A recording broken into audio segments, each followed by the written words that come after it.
Welcome to Madhushini information channel. Madhushini information சேனலில் நான் இன்னைக்கு ஒருத்தருடைய வாழ்க்கையில் நடந்த உண்மையான ஒரு நிகழ்வை நான் உங்களுக்கு சொல்ல போகிறேன்.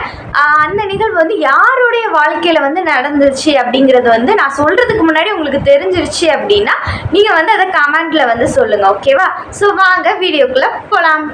ஒரு பையன் ஸ்கூலுக்கு போகிறான். ஸ்கூலுக்கு போயிட்டு திருப்பி வீட்டுக்கு வரும்போது ஒரு கையில் ஒரு லெட்டரோட வர்றான். அதை அவங்க அம்மாட்ட கொடுக்குறான். அந்த லெட்டரை அவனுக்கு யார் கொடுக்க சொல்லியிருப்பாங்க அப்படின்னா அவங்களுடைய டீச்சர் தான் இதை அவங்க அம்மா கிட்ட மட்டும்தான் கொண்டு போய் கொடுக்கணும் அப்படின்னு சொல்லியிருப்பாங்க. அவனும் அதை திறந்து பார்க்காம அதை அவங்க அம்மா கிட்ட கொண்டு போய் கொடுத்துட்றான். அவங்க அம்மாவும் அதை திறந்து பார்த்து அழ ஆரம்பிச்சிடுறாங்க. அவனுக்கு ஒன்றுமே புரியலை. அதுக்கப்புறம் அவங்க அம்மா அந்த லெட்டரை சத்தமாக ரீட் பண்ணி காட்டுறாங்க அவங்களுடைய பையனுக்கு. அந்த லெட்டர்ல அப்படி என்ன இருந்துச்சு அப்படின்னா, உங்க பையன் ஒரு அறிவாளி, அவன் கேட்குற கேள்விகளுக்கெல்லாம் எங்களுடைய டீச்சர்ஸால பதில் சொல்லவே முடியல, அவங்களுக்கு அவ்வளோ அறிவு பத்தலை. ஸோ அதனால நீங்கள் ஒரு நல்ல ஸ்கூலில் அவனை சேருங்க, அப்படி இல்லைன்னா நீங்களே அவனுக்கு பாடத்தெல்லாம் சொல்லி கொடுங்க அப்படின்னு சொல்லிடுறாங்க.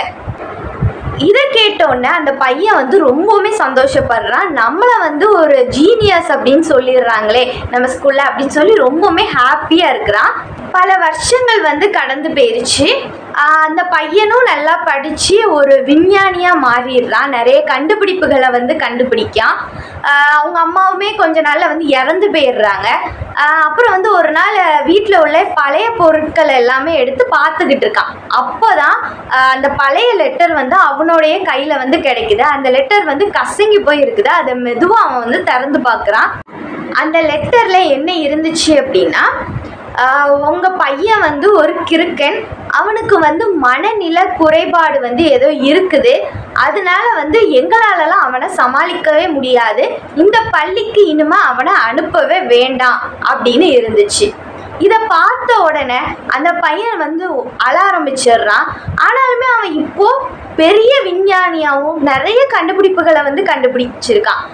அப்படி அந்த பையன் யார் அப்படின்னா, அவர் தான் 1300க்கும் மேற்பட்ட கண்டுபிடிப்புகளை கண்டுபிடிச்சவர் தாமஸ் ஆல்வா எடிசன். நம்பவே முடியாது, தாமஸ் ஆல்வா எடிசன் 1000 தடவைகளுக்கு மேலே அவருடைய கண்டுபிடிப்புகளில் அவர் தோற்று போயிருக்காரு. அப்புறம் தான் புது புது விஷயங்களை கண்டுபிடிக்க ஆரம்பிச்சிருக்கிறாரு. ஆனால் இது யாருக்குமே தெரியாது. ஏன்னா நம்ம 1000 தடவை இல்லை, 10,000 தடவை தோத்தா கூட நம்மளுடைய வெற்றி மட்டும்தான் இந்த உலகத்துக்கு பேசும். ஒரு விஷயத்தில் தோக்குறது பிரச்சனையே இல்லை, ஆனால் அதிலிருந்து வெற்றி கண்டிப்பாக வரணும். வந்துடுச்சு அப்படின்னா அந்த தோல்வி எல்லாமே காணாம போயிடும். இதே இது நான் ஏதோ ஒரு விஷயத்துல தோத்து போயிட்டேன், இதுக்கப்புறம் நான் இதெல்லாம் முயற்சியே பண்ண மாட்டேன், இதுல முயற்சி பண்ணா கூட நான் அது எப்படி தோத்து தான் போவேன், அதுக்கு எதுக்கு நான் முயற்சி பண்ணணும் அப்படிலாம் நம்ம நினைச்சோம் அப்படின்னா இந்த உலகம் நம்ம அன்னைக்கு தோத்து போனதை மட்டும்தான் திரும்ப திரும்ப பேசும். இந்த கதை மூலியமா இன்னொரு விஷயமும் தெரிஞ்சுக்கணும். என்ன அப்படின்னா, அடுத்தவங்க பார்வைக்கு நாம எப்படி தெரிகிறோம் அப்படிங்கிறதெல்லாம் நினைக்காம நாம யாரு, நம்மளுடைய திறமை என்ன அப்படிங்கிறத நீங்க நினைக்க முதல்ல ஆரம்பிக்கணும். எல்லாமே ஒருத்தங்க பார்வையில தான் இருக்குது. இப்போ தாமஸ் ஆல்வா எடிசன் டீச்சருடைய பார்வைக்கு எப்படி தெரிஞ்சிருக்கிறாரு அப்படின்னா ஒரு மனநிலை பாதிக்கப்பட்டவரா தெரிஞ்சிருக்கிறாரு. இதே இது அவங்க அம்மாக்கு அவர் ஒரு ஜீனியஸா தெரிஞ்சிருக்கிறாரு.